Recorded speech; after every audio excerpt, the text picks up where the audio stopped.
네, 굿모닝 YTN 2부 이어갑니다. 오늘 전국 대부분 지역에 돌풍과 천둥, 번개를 동반한 집중호우가 오는 곳이 있어 주의가 필요합니다.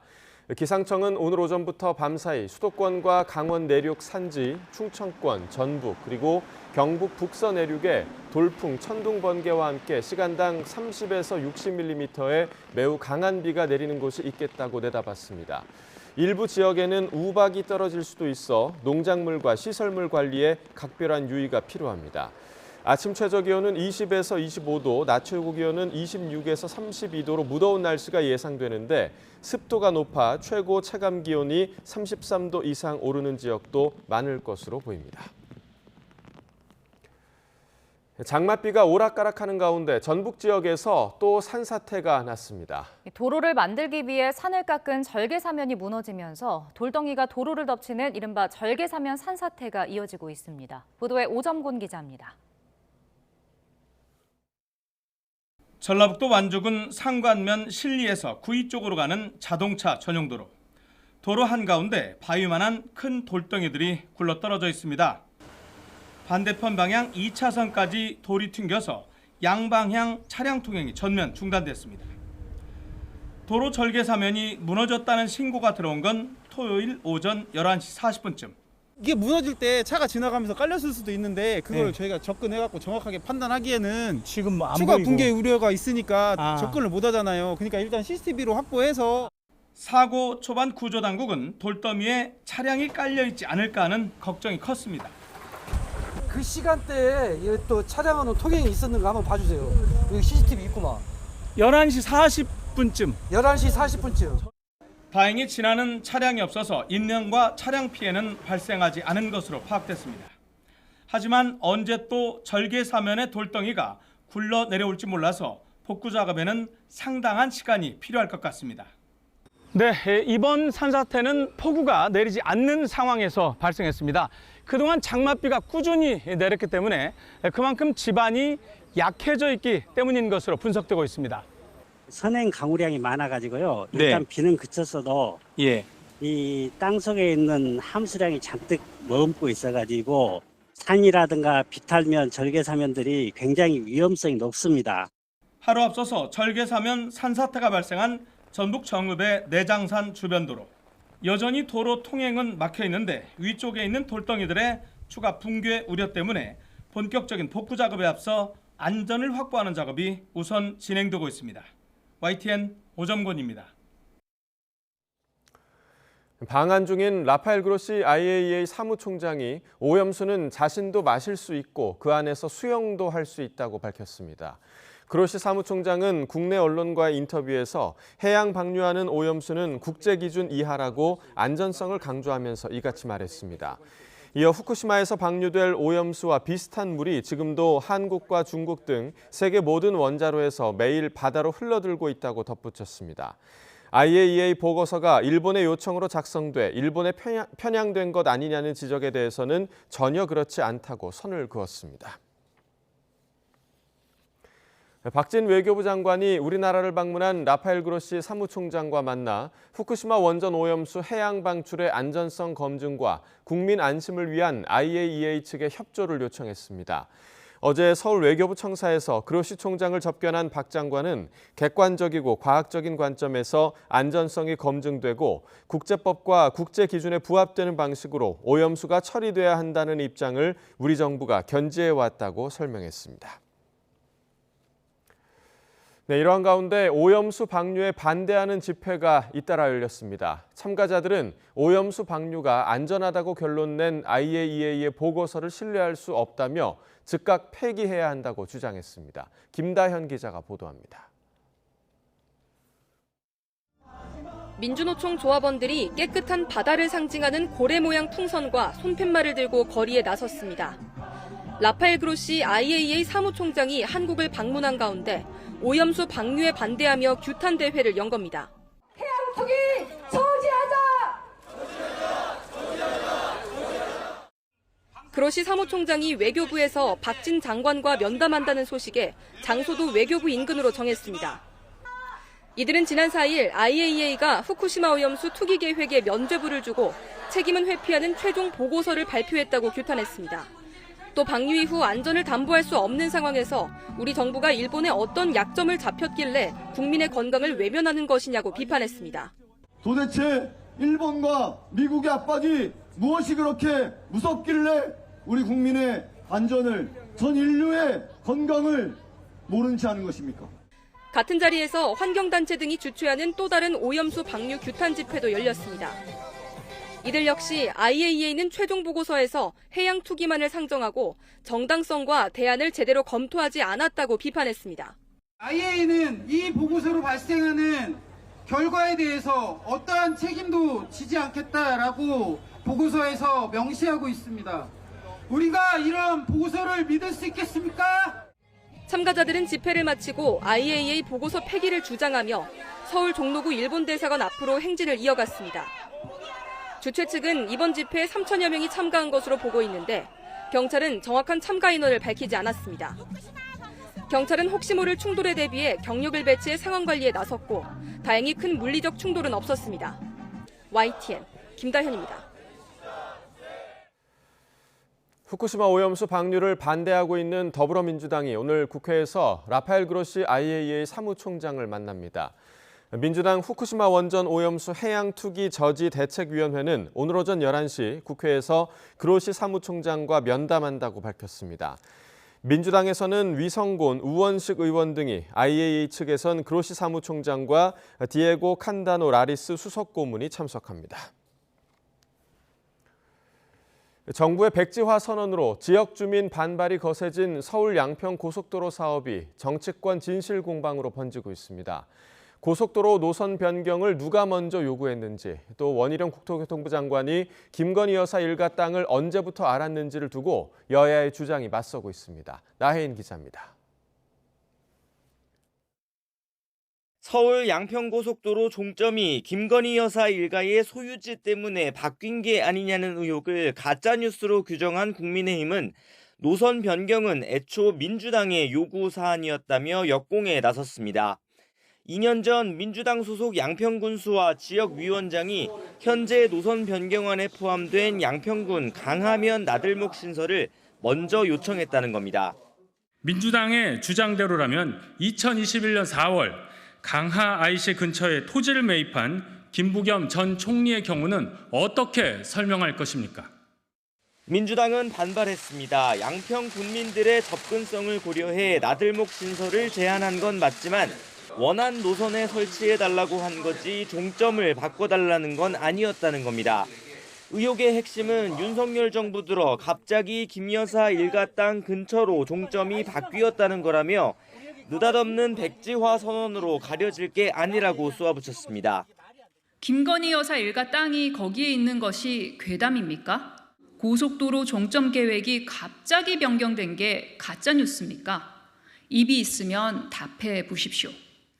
실제 양평구는 지난해 7월 강하면 나들목 신설을 전제로 하는 변경 노선들을 국토교통부에 건의했습니다. 민주당은 이 가운데 종점을 유지하며 나들목만 설치하는 일환을 제안했다는 입장이지만 정부와 여당은 애초 종점을 바꾸지 않고는 나들목 설치가 불가능했다고 맞서고 있습니다. 바뀐 종점 근처에 김 여사 일가 땅이 있는지 몰랐다는 원희룡 국토부 장관의 발언을 두고도 공방은 이어지고 있습니다. 민주당은 원 장관이 지난해 국정감사 당시 김 여사 일가의 양평 땅값 상승 문제를 질의받았다는 점을 근거로 땅의 존재를 알았다고 주장하지만 지도와 함께 지번까지 찍어가면서 장관에게 질의를 했습니다. 정확하게 인지를 하시고 마지막에 이렇게 얘기를 했어요. 확인해 보겠다. 원 장관은 고속도로 사업과 무관한 질의였다며 이 또한 황당한 가짜뉴스라고 반박했습니다. 토지 소유자는 우리가 보상 단계 가서야 알 수 있는 거고요. 이거 뭐 우리가 알 수도 없지만 그 김건희 여사는 그 가족들이 남았습니다. 양평 곳곳에 연구가 많이 있기 때문에 서울 양평 고속도로 사업 특혜 의혹이 백지화 선언에 이어 진실 공방으로 번지며 전국을 뜨겁게 달구고 있습니다. 여야는 오는 17일 국회 국토위 전체 회의를 열고 원희룡 장관을 상대로 현안 질의를 진행하기로 했습니다. YTN 나인입니다. 여야 대표가 경쟁하듯 전역 장병과 현역 장병들을 만나면서 군심 잡기에 나섰습니다. 내년 총선 판도를 가를 캐스팅 보트를 쥔 20대 표심 쟁탈전이 본격화하는 모습입니다. 조성호 기자의 보도입니다. 최근 민주당 이재명 대표는 국회에서 전역 장병들을 만났습니다. 간부와 달리 병사 휴가 기간에 휴일을 포함하는 건 부당하다며 이른바 병사 휴가 보장법 추진을 공언했습니다. 안 그래도 또 국가를 위해서 특별한 희생을 치르고 있는데 왜 사병들은 휴일까지 휴가 기간에 넣어가지고 손해를 보게 하냐. 이런 지적들이 있었는데 참. 지난달 산불 진압을 지원한 공군부대를 찾아 언급한 휴가제도 정비 약속을 구체화한 겁니다.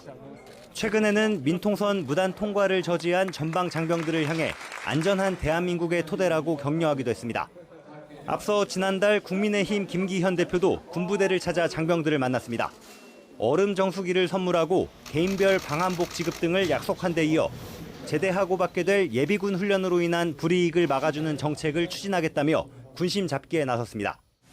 예비군 훈련 갈 때 그 기간 동안 수업을 결석 처리하는 분들이 꽤 많이 있어서 이번에 그걸 시정하려고 해서 전체 방침을 아예 법률이나 명확한 시행령 같은 데 명시를 하려고 합니다.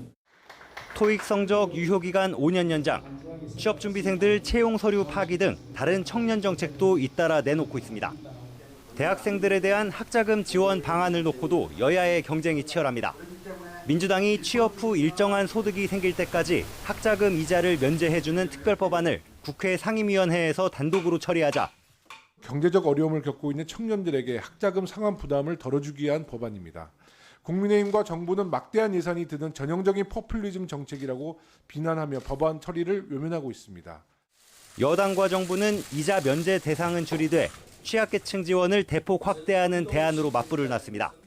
형편이 어려운 대학생들이 학업을 지속할 수 있도록 이자 면제는 물론이고 더 나아가서 국가장학금과 근로장학금, 저리생활비 대출 확대 등을 추가해서 부담을 덜어주자는 취지는 같지만 방법을 두고 날카롭게 대치하느라 논의는 더딥니다. 여야가 이처럼 청년층을 집중적으로 공략하는 건 20대 유권자가 무주공산으로 여겨지기 때문이란 분석이 많습니다.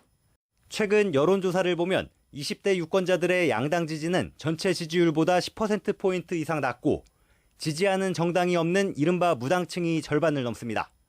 팽팽한 양당 구도에서 젊은 표심의 선택이 내년 총선 승부의 향배를 가를 수 있다는 판단이 깔렸단 겁니다. 다만 실현 가능한 정책이 아니라 반짝 공약에 그친다면 유권자들의 실망으로 이어질 수밖에 없습니다. 양당의 청년층 공약 경쟁이 여야 어디에 유리할지도 결국은 약속을 지킬 수 있는 실력에 달려 있습니다. YTN 조성호입니다. 정부의 일제 강제동원 피해자 배상금 공탁을 법원이 받아들이지 않았는데요.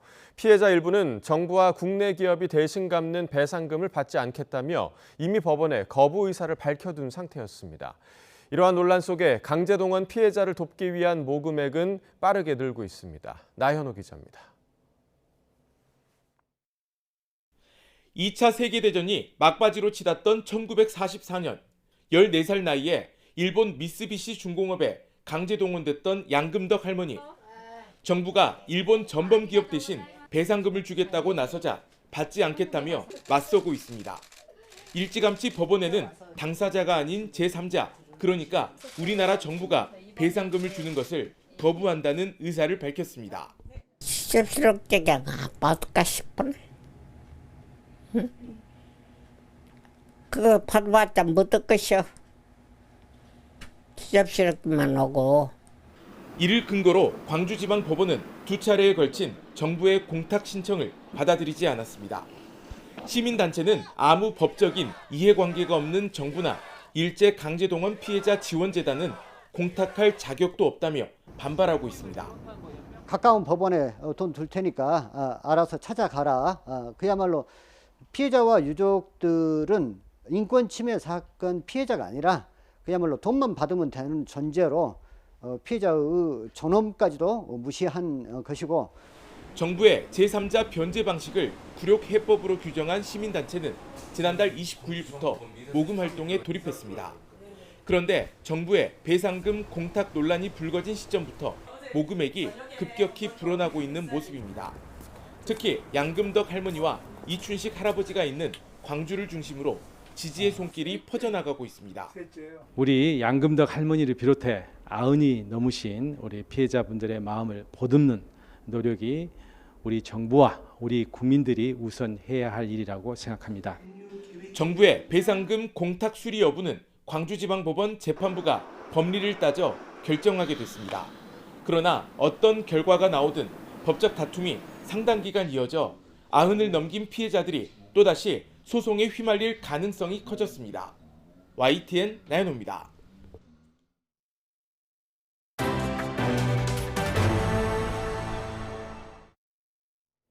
우리 군의 허리, 군의 척추로 불리는 초급 간부들에 대한 처우 개선 문제를 둘러싸고 군이 대책 마련에 고심하고 있습니다. 그동안 병영 혁신이 병사들 처우 개선에 집중돼 있었는데 초급 간부 지원자가 갈수록 줄면서 특단의 조치가 필요하다는 지적이 계속되고 있습니다. 관련 소식 김문경 기자가 전해드립니다. 지난 3일 이종섭 국방부 장관 주재로 열린 전군 주요 지휘관 회의. 이 장관은 군복무 5년 안팎인 부사관과 위관급 장교인 초급 간부의 자존감을 높여주는 부분이 중요한 과제라고 언급했습니다. 지난 3월 회의 때는 급여와 수당 인상 등 물질적 부분을 강조했는데 이후 공개된 회의가 있을 때마다 특단의 조치, 사기 문제 등을 거론하며 비상 상황임을 강조하고 있습니다. 초급 간부들의 자존감을 높여주고 길을 살려주는 그런 부분도 매우 중요한 과제라고 인식해서 추가로 포함을 했습니다. 실제로 군의 허리로 평가받는 초급 간부 지원율은 갈수록 떨어지고 있습니다. 지난 7년간 학군 장교의 경쟁비는 4.8에서 2.4로 학사 장교는 5.8에서 2.6으로 반토막 났습니다. 지난해 장갑차와 야전포병, 화생방 등 특기 부분은 0.5에서 0.9로 나타나 선발 인원에 사실상 미달됐습니다. 극단 선택을 하는 간부들의 비율도 들어 2020년 42명 가운데 27명이었던 것이 2021년에는 83명 가운데 58명으로 70%에 육박했습니다. 실제로 일부 초급 간부들은 병사를 관리하고 통제하는 일에 어려움을 느끼거나 병사들의 무시 등 보이지 않는 하극상에 대해 자괴감을 느끼고 있는 것으로 알려졌습니다. 육군은 초급 간부들의 숙소 건립 등 복지 확대에 고심하고 있지만 이런 심리적 문제까지 해소하는 방안이 될 수 있을지는 좀 더 지켜봐야 할 것으로 보입니다. YTN 김문경입니다. 이번 주 열리는 아세안 외교장관회의는 경색된 한중 관계 물꼬를 틀 한중 외교장관회담이 성사될지가 관심입니다. 또 일본은 참가국들을 상대로 오염수 방류 설득에 힘을 쏟을 것으로 보이는데 최근 코로나19 방역 해제에 나선 북한의 참석 여부도 관심입니다. 보도에 신현준 기자입니다. 싱하이밍 주한 중국 대사의 배팅 발언 이후 서로 대사를 교체하며 급격하게 냉각됐던 한중 관계. 하지만 최근 최용삼 외교부 차관보가 중국을 방문해 고위급 대화를 재개하며 관계 정상화에 첫 단추를 끼웠습니다. 이에 따라 오는 14일 시작되는 아세안 외교장관 회의에서 박진 외교부 장관과 친강 외교부장이 첫 대면 회담을 할지가 관심입니다. 두 나라 간 갈등을 줄이고 경제나 교육 등 상호 이익이 되는 분야에서 다양한 협력을 모색할 수 있는 자리여서 본격적인 해빙 무드가 시작할 수도 있다는 분석입니다. 한국을 계속 유인해서 미국의 대중국제에 참여하지 않도록 할 필요들이 있었던 것이고 공급망의 어떤 안정적인 관리, 반도체 부분이라든지 이런 것들에서도 당연히 이제 한국과의 관계를 관리할 필요성들이 있었을 거라고 보이고요. 마스크를 벗은 북한이 외교 무대로 복귀할지도 관심입니다. 아세안 외교장관 회의는 북한이 가입한 유일한 영내 안보 협의체여서 최선희 외무상이 모습을 드러낼 수도 있다는 관측이 나오고 있습니다. 북한은 지난 2018년을 마지막으로 이 회의에 외무상을 보내지 않고 있습니다. 한미일이 굉장히 적극적으로 확정 억제를 강화하고 있고 대북 압박을 강화하고 있기 때문에 여기에 대응해서 북한의 입장을 공식적인 외교 행사를 통해서 강하게 메시지할 필요도 있고 일본은 후쿠시마 오염수가 인체에 미치는 영향이 미미하다는 IAEA의 보고서가 발표된 만큼 이번 다자 무대에서 오염수 방류 설득 작업에 주력할 것으로 보입니다. 이르면 다음 달 오염수를 방류할 수 있다는 전망이 나오는 가운데 구체적인 방류 시점이나 계획을 우리를 비롯한 인접국에 설명할지도 주목됩니다. YTN 신현주입니다. 바그너 그룹의 반란 이후 리더십을 의심받고 있는 푸틴 러시아 대통령이 다양한 대내외 활동으로 건재함을 과시하고 있습니다. 하지만 서방 언론들은 러시아의 다른 무장 세력이 또 반란을 일으킬 것으로 전망했습니다. 김선희 기자가 보도합니다. 모스크바에서 열린 새로운 시대의 아이디어 포럼에 참석한 푸틴 러시아 대통령. 무언가를 그려달라는 요청에 수학 공식이 있는 보드에 우스꽝스러운 얼굴을 그립니다. 카리스마 있는 푸틴의 평소 이미지와는 사뭇 다른 모습입니다. 크렘린궁에는 특별한 꼬마 손님도 초대했습니다. 푸틴 대통령을 못 만나 눈물을 흘렸다는 8살 소녀. 다정하게 안아주고 머리에 뽀뽀까지 하는가 하면 소녀의 고향에 거액을 지원하기도 했습니다. Я когда уехал из Дербента, приехал в Москву, мне показали картинку, где ты плачешь. Ну, я думал, что понятно, что я, к сожалению, не могу поговорить с каждым человеком, который на площади стоит. 푸틴은 바그너 그룹의 반란 이후 처음으로 국제 무대에도 모습을 드러냈습니다. 인도 뉴델리에서 화상으로 열린 상하이 협력기구 SCO 정상회의에서 러시아가 어느 때보다 단결돼 있다고 주장했습니다. Хотел бы подчеркнуть, что Россия уверенно противостоит и будет противостоять внешнему давлению, санкциям и провокациям. И в нынешней обстановке наша страна продолжает устойчиво развиваться. 반란 이후 리더십이 의심받고 있는 상황에서 건재하다는 것을 끊임없이 보여주고 있는 겁니다. 그러나 서방 언론들은 러시아 내의 무장 세력이 또 반란을 일으킬 가능성이 크다고 보고 있습니다. 뉴욕타임스는 러시아의 정치학자 분석을 인용해 프리고진의 반란이 어떻게 전개됐는지 보면 다른 인물들이 그 전보다 더 타당한 행동 방식으로 반란에 나설 가능성이 매우 높다고 진단했습니다. 하지만 미국을 비롯한 서방은 푸틴의 실각을 바라지 않고 있다는 보도도 잇따르고 있습니다. 후계자가 없는 혼란한 상황 속에서 폭력적으로 정권 교체가 이루어지면 더 나쁜 독재자가 등장하고 핵 위협도 더 커질 것이란 분석입니다. YTN 김선입니다. 중국에서 전기차 비중이 꾸준히 증가하고 있습니다. 중국에서 운행 중인 차량 1,000대 가운데 38대가 순수 전기차인 것으로 나타났습니다. 보도에 김원배 기자입니다. 중국 공안부에 따르면 중국에서 등록된 순수 전기차는 최근 1년 사이에 449만 대가 증가했습니다.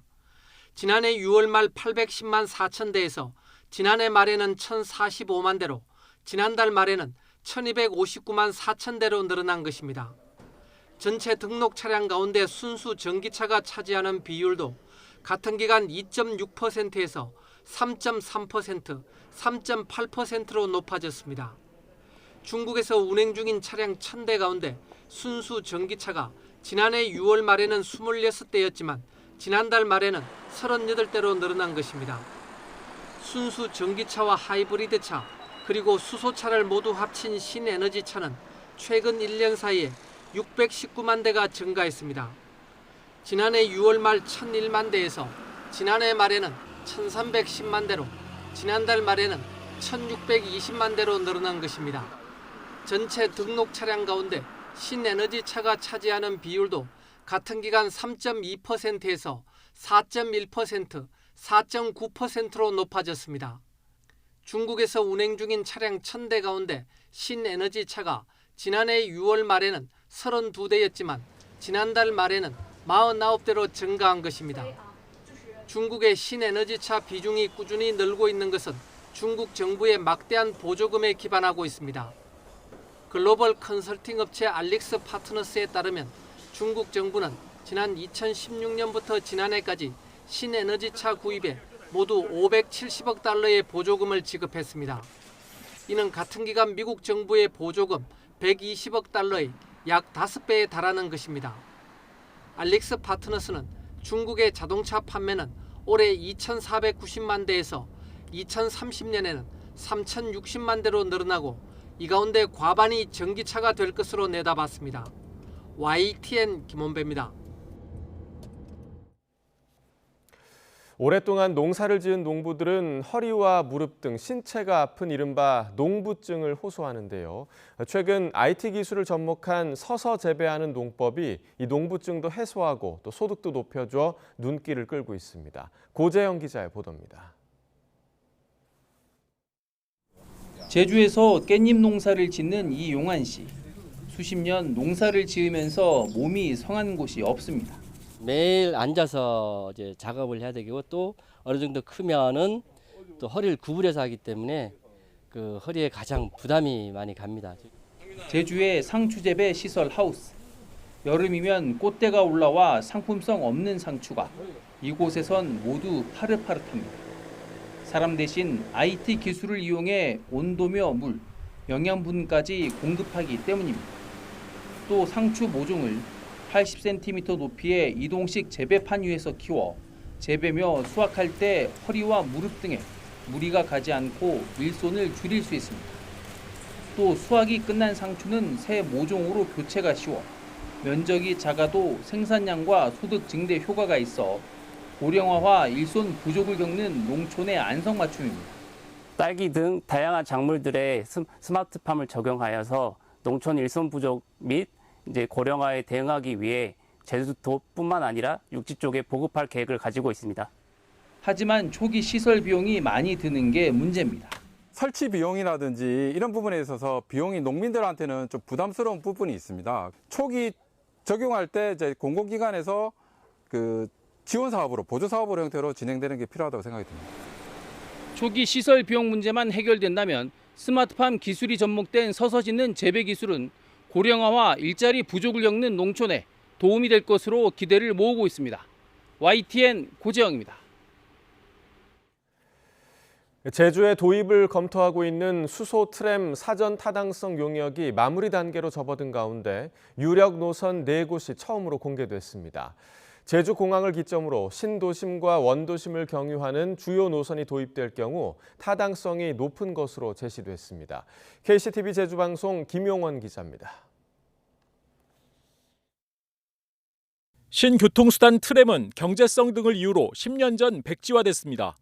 민선 8기 도정은 핵심 공약으로 수소 기반 트램 카드를 다시 꺼내들었고 여러 논란 속에 지난해 9월 사전 타당성 용역을 시작했습니다.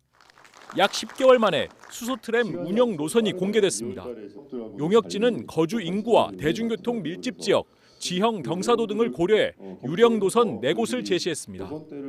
노영과 연동 그리고 공항을 경유하는 1노선, 제주공항과 용담동, 제주항, 구도심을 잇는 2노선, 급행 버스를 비롯해 주요 대중교통 노선이 포함된 이도동과 도련동 구간 3노선, 그리고 도심 확장에 대비해 연삼로를 동서축으로 하는 4노선 이렇게 4곳입니다. 노선 길이는 5.7km에서 10km 내외입니다. 트램 최고 속도는 지하철과 비슷한 시속 30km 정도로 운행 시간은 노선별로 11분에서 19분 내외가 될 것으로 예상했습니다. 용역지는 생활 편의와 관광 활성화 등을 고려해 신도시와 공항, 구도심을 연계한 1, 2노선을 우선 도입하는 게 타당하다는 의견을 내놨습니다.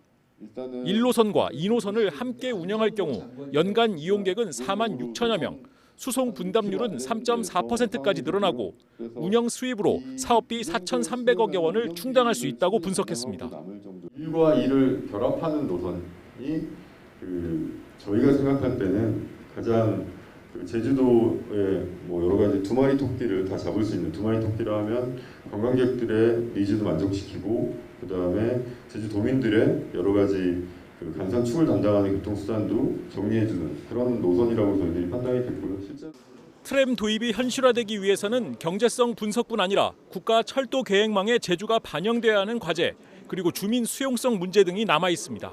만계획도 수립하지 않고 있습니다. 왜냐하면 제주도가 그렇더라고요. 어떤 교통사업뿐만 아니라 여러 가지 이슈에 대해서는 찬반이 극명하게 갈리기 때문에 제가 생각할 때도 어떤 전문가들의 여러 가지 토론의 장이 앞으로 더 많이 열릴 것 같습니다. 그래서 개략적인 수소 트램 노선 도입안이 처음으로 공개된 가운데 제주도는 9월까지 사전 타당성 용역을 마무리해 사업 추진 여부를 결정할 방침입니다. KCTV 뉴스 김용원입니다. 잦은 이상기후로 농작물 피해가 커지고 있습니다. 제주에서는 수확을 앞둔 메밀에서 싹이 트는 수바라 현상이 나타나 전량 폐기 처리됐습니다. 농민들은 이상기후가 일상이 된 지금 이 같은 일이 빈번하게 일어날 수 있다며 근본적인 대책 마련을 촉구하고 나섰습니다. KCTV 제주방송 김지우 기자입니다. 수확철을 맞은 메밀밭. 트랙터 8대가 일제히 움직이며 밭을 갈아엎습니다. 트랙터가 지나간 자리에는 다자란 메밀이 형체를 알 수 없을 정도로 뭉개지고 흙만 남았습니다. 메밀 나달에서 싹이 트는 수바라 현상이 나타나 수확할 수 없게 된 겁니다. 봄철 이상저온의 긴 장마까지 겹치면서 1만여 제곱미터에 달하는 메밀밭이 모두 갈아엎어졌습니다. 지난 5월 안덕 지역 강수량은 전년에 비해 34배 많았고 밤 기온도 평년보다 낮았습니다. 이 같은 이상기후에 농가는 손도 제대로 써보지 못한 채 피해를 입어야 했습니다.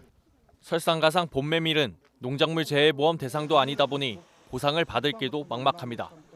비료값 등 기타 여러 가지 물어야 될 상황이 너무 많습니다. 또 대출금 도래가 이제 원래 물어야 될 돈이 한 3억 정도 되는데요. 갚는 것도 문제지만 비료값도 문제이고 농약값 다 올랐기 때문에 이런 부분들이 너무 막막합니다. 이상기후가 일상이 된 만큼 근본적인 대책 마련이 필요하다는 목소리도 커지고 있습니다. 각종 작물, 농작물들이 이런 이상기후 현상에 의해서 피해를 보고 있는 상황입니다. 특이한 현상이 아니고 향후에도 비일비재하게 발생할 수 있는 그런 부분입니다. 기후위기가 농민들의 생존 위기로 직결되면서 단순 보상이 아닌 지속 가능한 농업을 위한 고민이 필요해 보입니다. KCTV 뉴스 김지우입니다.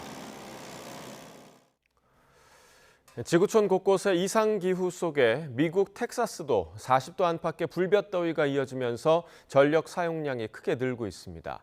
현지 동포들은 2년 전 대규모 정전 사태가 재현되지 않을까 긴장하며 대응책을 마련하고 있습니다. 김길수 리포터가 전해드립니다. 황토색 찜질복을 입은 사람들이 한국식 온돌방에서 휴식을 취합니다. 한증막 바깥에 마련된 수영장에선 물놀이가 한창입니다. 예년보다 빨리 찾아온 더위 속에 텍사스 주민들이 한인타운 내 찜질방과 수영장을 찾았습니다. Well, I mean, it's just so hot outside, so I like to be able to get out of the heat, and it's an indoor pool, so you can just jump straight in, cool off a little bit. But if I want to heat back up, I can just jump in one of these awesome saunas. 텍사스는 때이른 불볕 더위에 기온이 40도를 오르내리는 날이 이어지고 있습니다. 덥고 습한 날이 계속되면서 무엇보다 전력 사용량도 치솟고 있습니다. Peak record in ERCOT of 85,000 megawatts, and that's about a 4 to 5% growth from last year. So it's a pretty big growth in demand for what we've seen from last year as well. 텍사스는 앞서 2021년 2월 이례적인 강추위로 전력 사용이 급증해 대규모 정전 사태를 겪은 터라 시민들의 불안감이 더욱 큽니다. 동파에 따른 식수 부족과 난방 중단 등으로 동포들도 일상과 사업에 큰 어려움을 겪었습니다. 이번엔 극심한 더위로 전력 사용이 다시 크게 늘자 동포 사회는 2년여 전 사태가 되풀이되지 않을까 긴장하며 대비에 나섰습니다.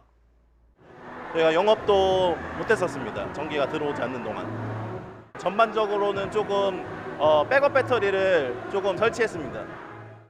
텍사스는 비 오는 날이 적고 일조량이 많은 만큼 태양광 발전 설비를 들이는 가정도 늘고 있습니다. 전기를 여기서 모아가지고 집에 이제 대부분 전력을 공급을 해주고요. 여기서 쓰고 남은 그런 에너지는 전기 회사로 대파할 수 있습니다. 템퍼처 체인지도 많이 생기고 이제 전기세도 많이 올라가고 하니까 이제 점점 많이 연락해 주시는 것 같습니다. 최근 미국의 한 비영리 기후과학단체는 기후 변화로 인해 텍사스와 멕시코에서 기록적인 더위가 발생할 가능성이 최소 5배 이상 높아졌다고 내다봤습니다. 전 세계 곳곳에서 이상기후가 갈수록 기승을 부리면서 동포들도 피해를 줄이고자 여러 묘안을 짜내며 힘든 시기를 버텨내고 있습니다. 미국 텍사스주에서 YTN 월 김길수입니다. 올해가 인류 역사가 시작된 이래 가장 더운 해가 될 가능성이 커지면서 최근 수년간 기승을 부려온 각종 기후 위기도 예측하기 힘든 양상을 보일 것으로 우려됩니다. 유럽연합 EU 코페르니쿠스 기후변화 서비스의 카를로 부온템포 국장은 현지 시간 8일 CNN 인터뷰에서 세계가 전인 미답의 영역으로 걸어 들어가고 있다고 말했습니다. 공유형 이동장치인 전동 킥보드가 도로에 버려지다시피 방치돼 있는 사례가 많습니다. 미관상 보기 좋지 않을 뿐만 아니라 시민 통행에도 방해되는데요. 울산시가 이 같은 문제를 해결하기 위해 전동 킥보드 전용 주차장을 신설합니다. JCN 울산 중앙방송 김나래 기자가 전해드립니다. 한 아파트 앞 인도입니다. 한쪽에 킥보드 여러 대가 뒤엉켜 넘어져 있습니다. 인도 한가운데 이렇게 방치되어 있는 킥보드도 어렵지 않게 찾아볼 수 있습니다. 보행에 방해가 돼 다른 곳으로 옮기려 해도 움직임이 감지됐다는 경고음이 울려 쉽게 이동하기도 어렵습니다. 횡단보도와 도로 등 함부로 주차돼 있는 전동 킥보드가 시민들의 통행에도 방해되고 있습니다. 집 앞쪽에 킥보드 같은 거 되게 많이 이렇게 있는데 약간 관리가 안 되는 것 같고 계속 쓰러져 있고 해서 한 번씩 통행할 때 좀 불편함을 많이 느꼈던 것 같습니다. 그러자 울산시가 LG전자와 협약을 체결해 전동 킥보드 전용 주차장을 만들기로 했습니다. 현재 전용 주차장 후보지 조사와 울산경찰청 교통안전심의, 구청의 도로 점용 허가 절차를 이행하였고 정기 안전공사가 끝나는 7월 말부터 순차적으로 운영할 예정입니다. 보행 불편이 상대적으로 적은 곳에 1차적으로 45군데를 설치하고 이후 320개소까지 확대해 나갈 예정입니다. 전동 킥보드를 이용하지 않는 시민이어도 아무데나 놓여진 킥보드를 끌어 주차장에 주차할 경우 현금처럼 사용할 수 있는 다양한 포인트도 지급됩니다. 전동 킥보드 주차장이 신설되면서 보행자와 이용자 모두가 편리한 교통문화가 될 수 있을지 기대되고 있습니다. JCN 뉴스 김나래입니다. 강원도 원주에는 60년대 개관한 극장이 하나 있습니다. 이 원형을 보존하고 있는 국내에서 가장 오래된 단관 극장 가운데 하나인데 이 보존과 철거 사이에서 논란과 갈등, 법정 공방이 이어지고 있습니다. 보도에 홍성욱 기자입니다. 강원도 원주에는 오래된 극장이 있습니다. 유명 영화제에서 이름을 딴 아카데미 극장. 1963년 개관해 올해 환갑을 맞은 지역 명소입니다. 하지만 시간의 흐름은 피하지 못했습니다. 곳곳에 멀티플렉스 상영관이 생겨나며 결국 지난 2006년 문을 닫았습니다. 철거 대상이 된 겁니다. 하지만 오랜 추억이 깃든 극장을 위해 시민들이 직접 나섰습니다. 자발적 모금 운동을 벌여 극장을 문화 공간으로 탈바꿈시켰습니다. 초등학교 졸업식부터 각종 강연과 문화 행사가 열렸습니다. 원주시도 화답했습니다. 예산 32억 원을 들여 극장을 매입했고 보존하는 쪽으로 가닥을 잡았습니다. 하지만 지난해 지방선거 이후 시장이 바뀌면서 상황은 180도 달라졌습니다. 원주시는 아카데미 극장을 철거하기로 결정했습니다. 안전성에 문제가 있는 만큼 새로운 문화예술 공간으로 조성한다는 게 이유인데요. 하지만 보존을 요구하는 시민사회단체들은 강하게 반발하고 있습니다. 철거 계획과 관련 예산은 이미 시의회까지 통과했습니다. 보존을 요구하는 단체는 시민들의 의견을 먼저 묻고 철거 여부를 결정해야 한다고 지적했습니다. 시장님이 바뀌시면서 철거 쪽으로 한순간에 기울었습니다. 그렇다면 다시 한번 시민들의 여론조사라든가 그리고 시민들의 다양한 의견들이 한 군데 모아져서 그런 정보들을 가지고 결정이 되어야 된다고 생각하는데 원주 아카데미 극장은 지난해 정부 문화재생 사업에 선정됐습니다. 국비와 도비 39억 원을 지원받아 시설 보수가 가능했습니다. 하지만 철거로 답을 정해놓은 원주시는 시설 보수 예산을 받지 않았습니다. 국도비 역시 세금인 만큼 철거 대상에 낭비할 수 없다는 게 원주시 입장입니다. 시민 의견 수렴 역시 충분히 거쳤다고 설명했습니다. 그 간담회를 통해서 충분히 내적으로 여론 수렴은 끝났다고 보고요.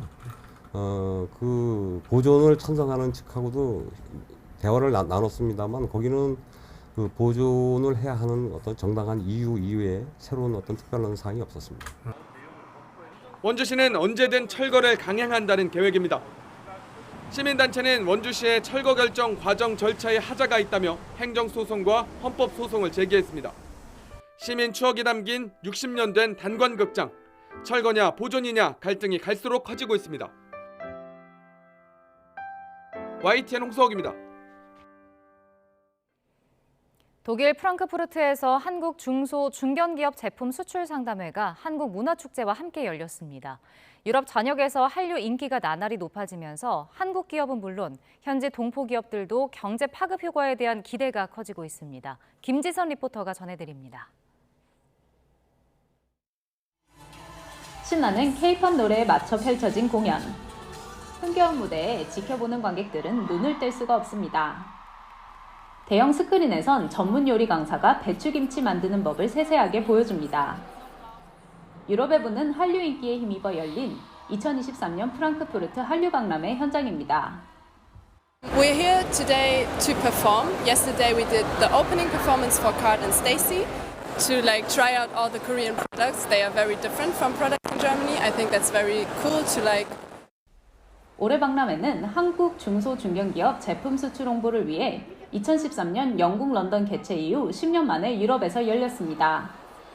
특히 최근 유럽에서 큰 인기를 이어가는 한류 열풍에 힘입어 다양한 한국 문화를 상품과 접목하며 더욱 눈길을 끌었습니다.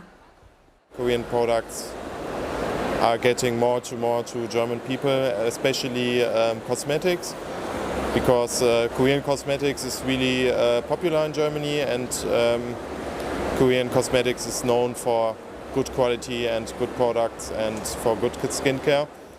And I'm here today to see all the new brands. I'm very interested in K-beauty. I'm using it every day, so it's my daily skincare, and that's why I came here today and just to get to know more about the Korean culture.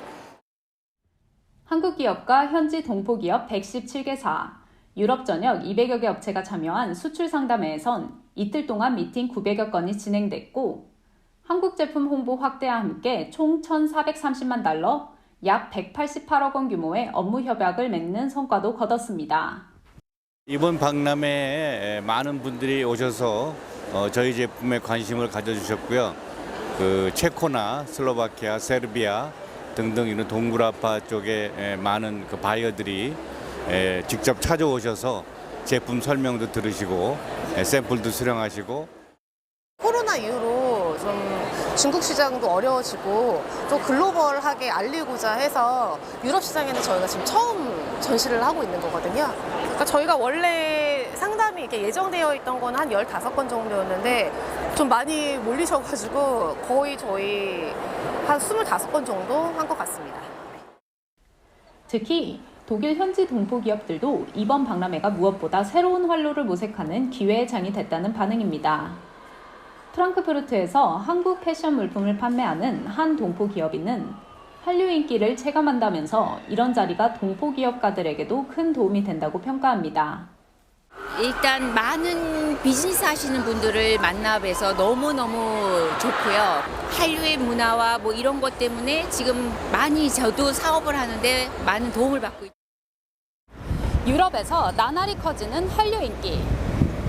한국 제품의 호감도까지 높이면서 현지 동포 및 한국 기업의 매출 상승에 대한 기대감이 커지고 있습니다. 독일 프랑크푸르트에서 YTN 월 김지선입니다. 오는 9월에 열리는 전주 세계소리축제에는 우리 전통 판소리부터 첼로 거장 미샤 마이스키의 콘서트에 이르는 100여 개 다양한 공연이 펼쳐집니다. 전설적인 명창 5명이 완창하는 판소리 5바탕이 특히 주목됩니다. 신웅진 기자가 전해드립니다. 올해 84살의 무형문화재 보유자 김일구 명창입니다. 판소리는 물론 아쟁과 가야금에도 능통한 만능 국악인으로 이번 전주세계 소리축제에서 적벽가를 부릅니다. 더불어 신영희, 김수연, 정수님, 조상현 등 평균 연령 82살의 명창들이 춘향가, 심청가 등 판소리 5바탕을 완창하는 보기 드문 장면을 연출합니다. 우리 것이 최고여 이런 말을 하신 적이 있었습니다. 맞습니다. 그것이 말씀이 맞습니다. 우리 것은 우리가 아끼고. 이자람, 이희문, 악단 광칠, 경기 신화위 오케스트라 등 현재 국내외에서 큰 인기를 누리고 있는 국악계 뮤지션들도 대거 참여합니다. 지휘자 장한나와 스승인 미샤 마이스키가 등장하는 클래식 음악회와 크로스오버 그룹인 라포엠과 정훈이의 합동 콘서트도 주목받고 있습니다. 22주년을 맞은 전주세계소리축제에는 호주와 캐나다 등 13개 나라에서 온 아티스트들이 열흘간 105회에 이르는 소리의 향연을 펼칩니다. 판소리 이외의 성악 장르인 정가, 민요, 소리극, 산조, 신화위, 그리고 굿과 연희, 월드뮤직, 창작, 컨템포러리, 포럼, 아카데미 이런 각 분야의 전문가들을 모시고 가장 품격 있고 이 시대를 대표할 수 있는 그런 공연들을 저희 축제를 통해서 선보이고자 합니다. 올해는 코로나19 등으로 7년간 사용하지 못했던 전주 한옥마을로 무대를 확장합니다. 또 장애인들도 편하게 관람할 수 있도록 시설 곳곳에 배리어 프리 시스템을 처음으로 도입하는 등 상생과 회복이라는 주제에 걸맞게 축제를 운영한다는 목표입니다. YTN 신홍진입니다. 제로슈거. 최근 다양한 제로슈거 식품들이 쏟아지고 있습니다. 열풍이라고 할 정도로 인기를 끌고 있는데요.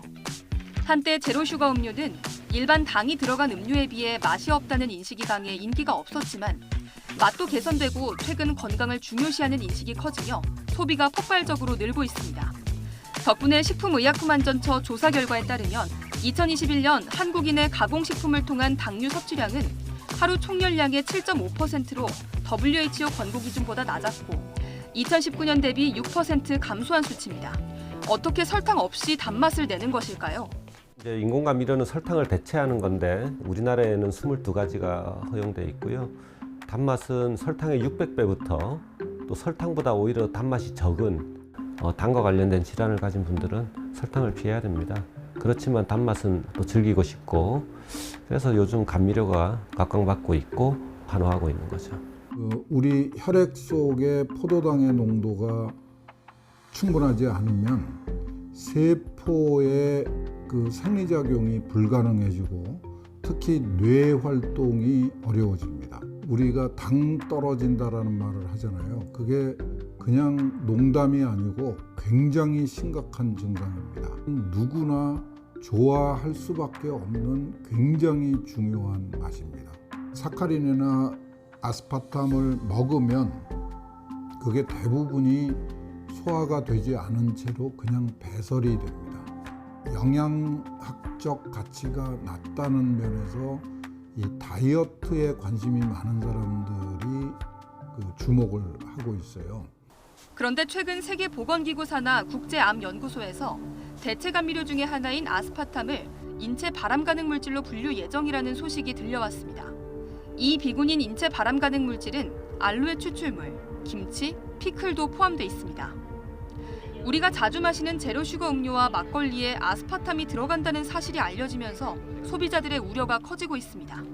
장기간으로 다량 섭취했을 경우 문제가 될 수 있지만 일일 섭취 허용량 이내에서 섭취한다면 문제가 될 것이 없다고 전문가들은 말합니다. 대체 감미료가 필요한 소비자들은 적절한 수준에서 즐기면 됩니다. 겁을 먹어야 될 이유는 전혀 없고. 사실 이 비군에 있는 것들 이렇게 비교해 보면 우리가 늘 먹는 거거든요. 또 햇볕에 안 나갈 겁니까? 햇볕은 1분인데. 식약처 또한 60kg의 성인의 경우 하루 막걸리 33병, 제로슈거 콜라는 50캔 이상을 마셔야 아스파탐의 일일 섭취 허용량을 넘긴다고 말하고 있습니다. 실질적으로 하루에 다 마시기에는 불가능한 양입니다. 식품업계에서는 발빠르게 감미료를 없앤 제품들을 출시하고 있지만 소비자들의 불안을 이용한다는 지적도 있습니다. 그러니까 지금까지 먹어서 큰 문제가 없었다. 그런 소비자들은 뭐 크게 동요할 이유가 없는 겁니다. 식품 기업들은 조금 자제해야 될 필요가 있죠. 아스파탐을 뭐 다른 대체제로 대체하겠다. 술 자체가 1군 발암물질입니다. 맛있으면 0칼로리 자기 위로가 아닌 맛있는데 0칼로리인 제로슈거 제품들. 하지만 무엇이든 지나치면 몸에 좋을 리는 없겠죠. 다이어트도 좋지만 무엇보다 건강한 식습관을 가지는 것이 중요하지 않을까요?